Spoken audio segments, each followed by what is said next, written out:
Assalamualaikum warahmatullahi wabarakatuh. Saya Yudi Pramuka, tukang donat dari Parung Youtuber tertua di semesta. Saya masih membahas Yusuf Mansur ya. Kita bandingkan dengan wakil presiden kita, bukan Ma'ruf Amin tapi Muhammad Hatta. Jadi dulu waktu saya sering melihat Yusuf Mansur di NTV 10 tahun yang lalu, sekitar tahun 2011 atau 2012, itu dia pernah bilang, kemana teh cabe, dia pernah bilang di NTV atau di TPI gitu ya waktu itu bahwa ngimpinya itu selain membeli Indonesia, katanya begitu ya, membeli Indonesia itu yang saya maknai dia prihatin dengan banyaknya perusahaan-perusahaan yang dimiliki oleh orang asing, dan dia ingin, ya berarti Indonesia sudah terjual gitu, dia ingin membelinya kembali, dan dia ingin punya kekayaan itu 10 triliun. Ungkapan dia 10 triliun itu membuat saya mengingat Muhammad Hatta ya. Muhammad Hatta yang pernah menulis buku Filsafat Yunani yang ditulis waktu di pembuangan di Digul, dibuang bersama Sultan Syahrir di Digul dulu tahun 30-an. Setelah pemberontakan Silungkang itu tahun 26 kan banyak Belanda kemudian ngamuk tuh, membuang orang-orang yang beroposisi terhadap pemerintah, sekitar 1.300 orang itu dibenamkan atau dilempar atau dibuang ke Digul ya, di Papua Selatan, itu dekat Australia, di satu pulau yang penuh dengan nyamuk malaria, katanya begitu. Di pulau itulah Hatta, dia membawa 16 peti buku ya, dari Tanjung Priok ke mana, Pok? Udah nyarap belum? Sama dong. Bawa 16 peti buku ukuran berapa meter gitu ya. Itu saya baca di memoir Hatta ya. Dibawa ke Digul ya, luar biasa. Dari Digul itu dia ngasih kursus tentang ekonomi, tentang filsafat, dan menyusun secara bertahap buku yang kemudian lahir dari sana, yaitu Filsafat Alam Pikiran Yunani ya.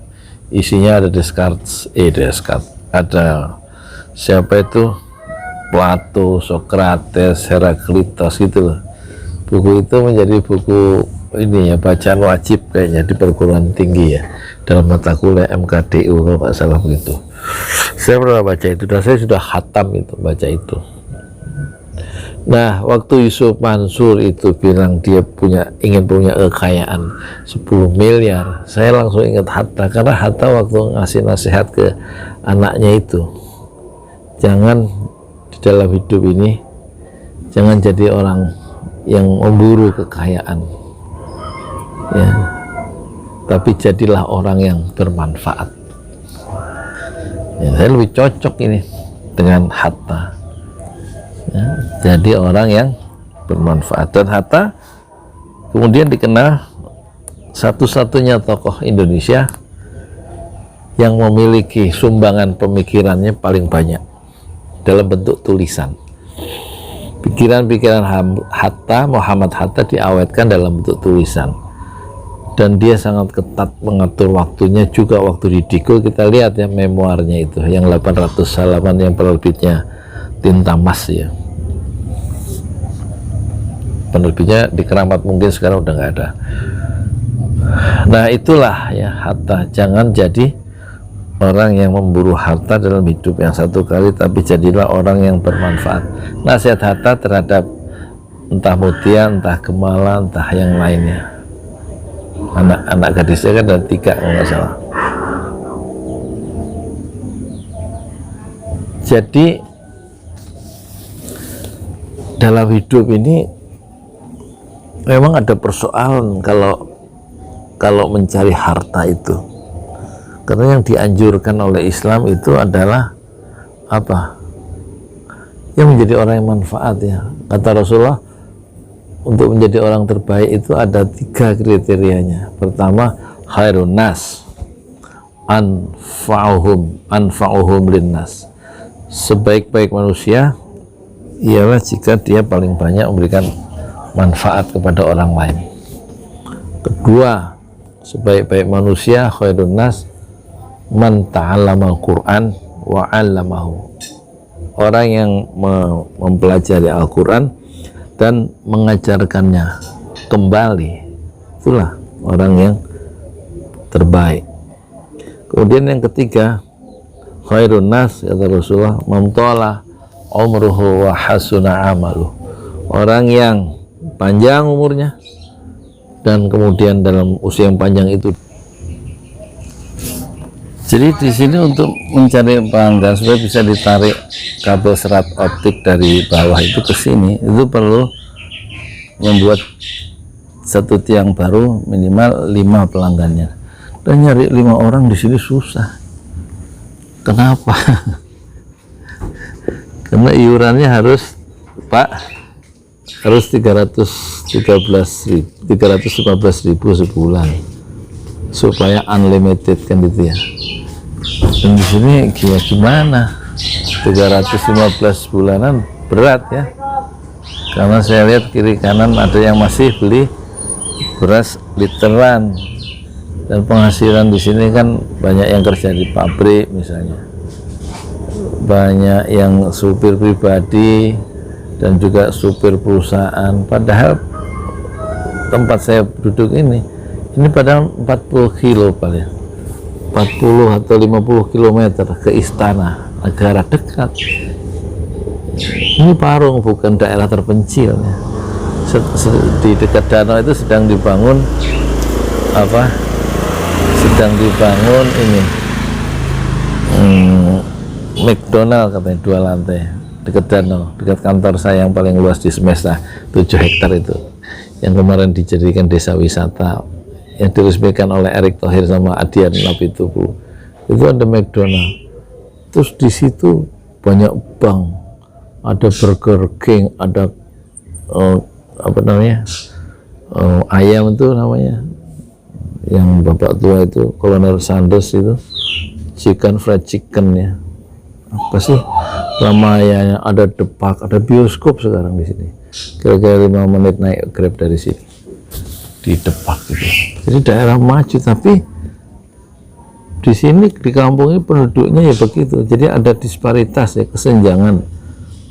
Sementara banyak perumahan-perumahan baru elit baik sana maupun di sini ya, tapi masyarakatnya banyak yang beli beras masih susah. Jadi ada disparitas ya, kesenjangan ekonomi yang luar biasa di sini ya, di satu titik yang hanya 50 km ya sampai ke Istana Merdeka dari tempat saya ini coba itu.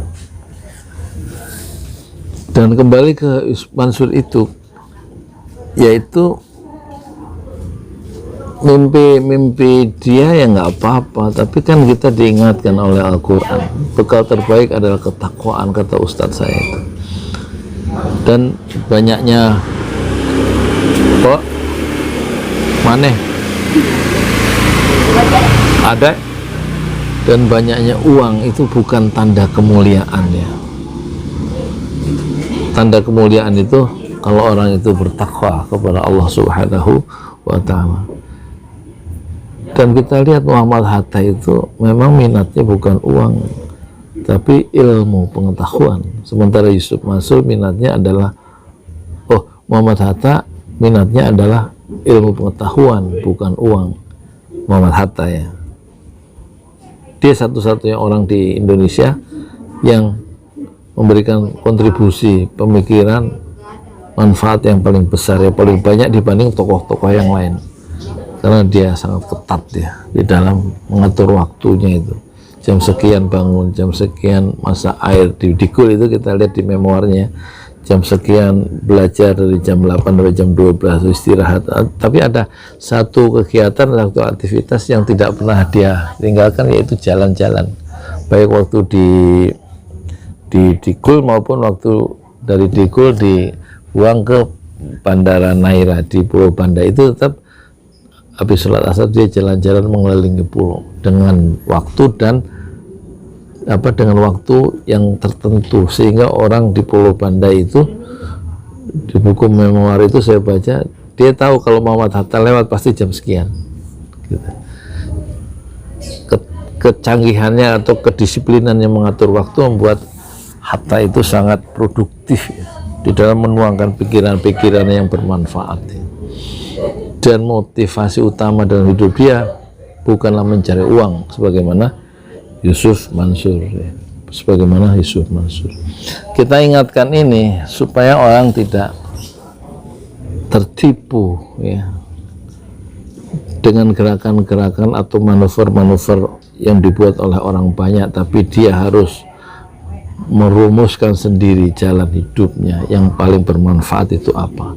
Uang bukanlah segala-galanya, kira-kira begitu kalau menurut Muhammad Hatta. Tapi bagaimana kita menjadi orang yang paling bermanfaat untuk sesama. Saya Yudi Pramuka, tukang donat dari para YouTuber, tertua di semesta Fasbir Sabran Jamila. Bersabarlah dengan kesabaran yang indah. Ya kalau 10 triliun saya kira sudah tercapai kalau memang Yusuf Mansur itu main saham ya.